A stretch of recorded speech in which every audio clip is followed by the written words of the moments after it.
Hi, Asian പെയിൻസിന്റെ Q3 result വന്നിട്ടുണ്ട്.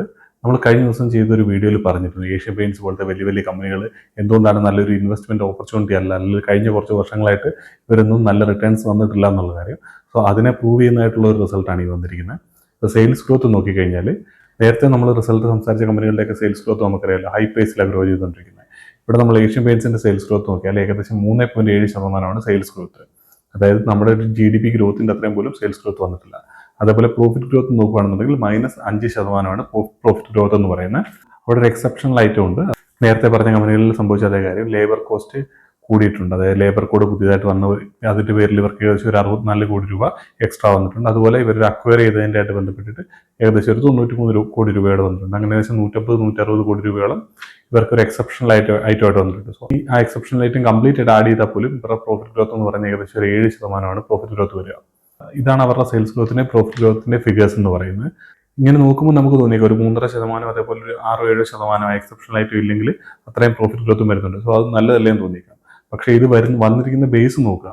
കഴിഞ്ഞ ഡിസംബറിൽ ഇവർക്ക് ശരിക്കും പറഞ്ഞാൽ പ്രോഫിറ്റിലും അതേപോലെ തന്നെ റവന്യൂവിലും ഡീ ഗ്രോത്ത് ആണ് വന്നിരുന്നത്. അവരുടെ ബേസ് കുറവായിരുന്നു. എന്നിട്ടാണ് അവിടെ ഈ ഒരു ചെറിയ ഗ്രോത്ത് വന്നിരിക്കുന്നത്.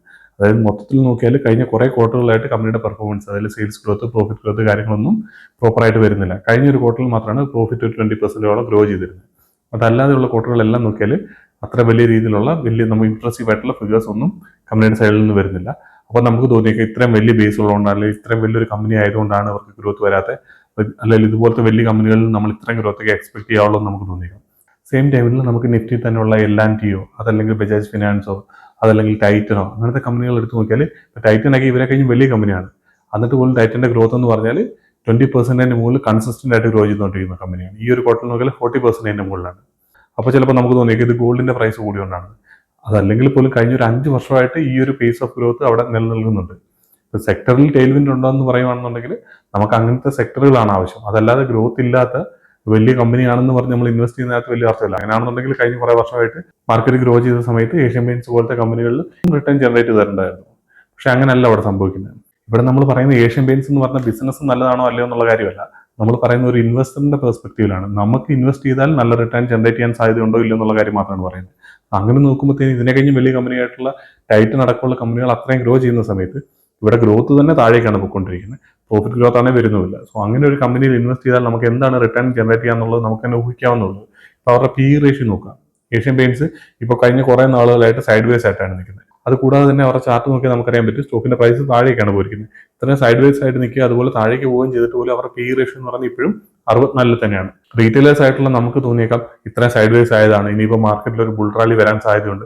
ആ സമയത്ത് ഈ സ്റ്റോക്കിന്റെ ഈ ഒരു റേഞ്ച് ബ്രേക്ക്ഔട്ട് ചെയ്ത് തരുവാണെന്നുണ്ടെങ്കിൽ ഇവിടുന്ന് 100%, 200% ഒക്കെ റിട്ടേൺ തന്നേക്കാൻ നമുക്ക് തോന്നാം.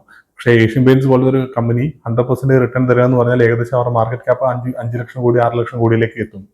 സോ അങ്ങനെ എത്തണമെന്നുണ്ടെങ്കിൽ ഇവർ ആ രീതിയിലുള്ള ഗ്രോത്ത് കാണിച്ചാലേ ഉള്ളൂ സ്റ്റോക്കിന്റെ പ്രൈസിൽ അത്ര മൂവ്മെന്റ് വരുള്ളൂ. ഞാൻ നോർമലി നോമിനൽ GDP മുകളിൽ പെർഫോം ചെയ്യുന്ന കമ്പനികളാണ് സെലക്ട് ചെയ്യാറ് തന്നെ.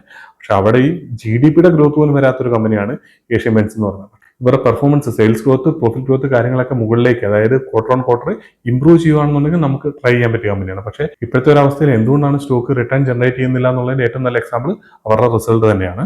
അടുത്ത ബുൾ റൺ നിങ്ങൾക്ക് ക്യാപ്ചർ ചെയ്യണമെന്നുണ്ടെങ്കിൽ ഹൈ ഗ്രോത്ത് ഉള്ള സ്റ്റോക്കുകൾ സെലക്ട് ചെയ്യാൻ നോക്കുക. നിങ്ങൾക്ക് നിഫ്റ്റി 50 കൂടുതൽ കംഫർട്ട് വരുന്നതെങ്കിൽ അവിടെ ഏറ്റവും ഗ്രോത്ത് ഉള്ള കമ്പനികൾ സെലക്ട് ചെയ്യാൻ നോക്കുക. അവിടെയുണ്ട് 20% മുകളിൽ ഗ്രോ ചെയ്യുന്ന വളരെ കുറച്ച് കമ്പനികളാണെങ്കിൽ അവിടെയുണ്ട്. പക്ഷെ അവരൊന്നും മാർക്കറ്റ് ലീഡർ അല്ല എന്നുള്ളൊരു പ്രശ്നമുണ്ട്. അതായത് ഗ്രോത്തിന്റെ പേസിൽ നോക്കുമ്പോഴത്തേനും ബജാജ് ഫിനാൻസ് 20% മുകളിൽ ഗ്രോ ചെയ്തുകൊണ്ടിരിക്കുന്ന ഒരു കമ്പനിയാണ്, അല്ലെങ്കിൽ ടൈറ്റൻ 20 മുകളിൽ ഗ്രോ ചെയ്തുകൊണ്ടിരിക്കുന്ന കമ്പനിയാണ്. പക്ഷേ ഇവരുടെ അതേ സെക്ടർ നോക്കിയാൽ ഇവരെ കഴിഞ്ഞ് മുകളിൽ പെർഫോം ചെയ്യുന്ന കമ്പനികൾ ഇവരെ വരുന്ന അതേ സെക്ടറിൽ വരുന്നുണ്ട്. അപ്പോൾ ആ കമ്പനികൾ ഉണ്ടാക്കുന്നത്ര റിട്ടേൺ ഈ കമ്പനികൾ ജനറേറ്റ് ചെയ്ത് തന്നൊന്നും വരില്ല.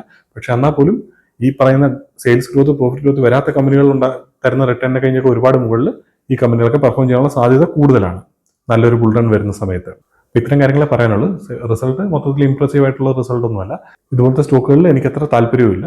നല്ല ഹൈ ഗ്രോത്ത് ഉള്ള കമ്പനികളിലാണ് ഞാൻ കൂടുതലായിട്ട് നിൽക്കുന്നത്. പിന്നെ ഈ റിസൾട്ട് വന്ന സമയത്ത് നമ്മൾ കഴിഞ്ഞ ദിവസം സംസാരിച്ച കമ്പനിയായിട്ട് മാത്രമാണ് ഈ ഒരു വീഡിയോ ചെയ്തേക്കാന്ന് വെച്ചാൽ നമുക്ക് അടുത്തൊരു വീഡിയോയിൽ കാണാം.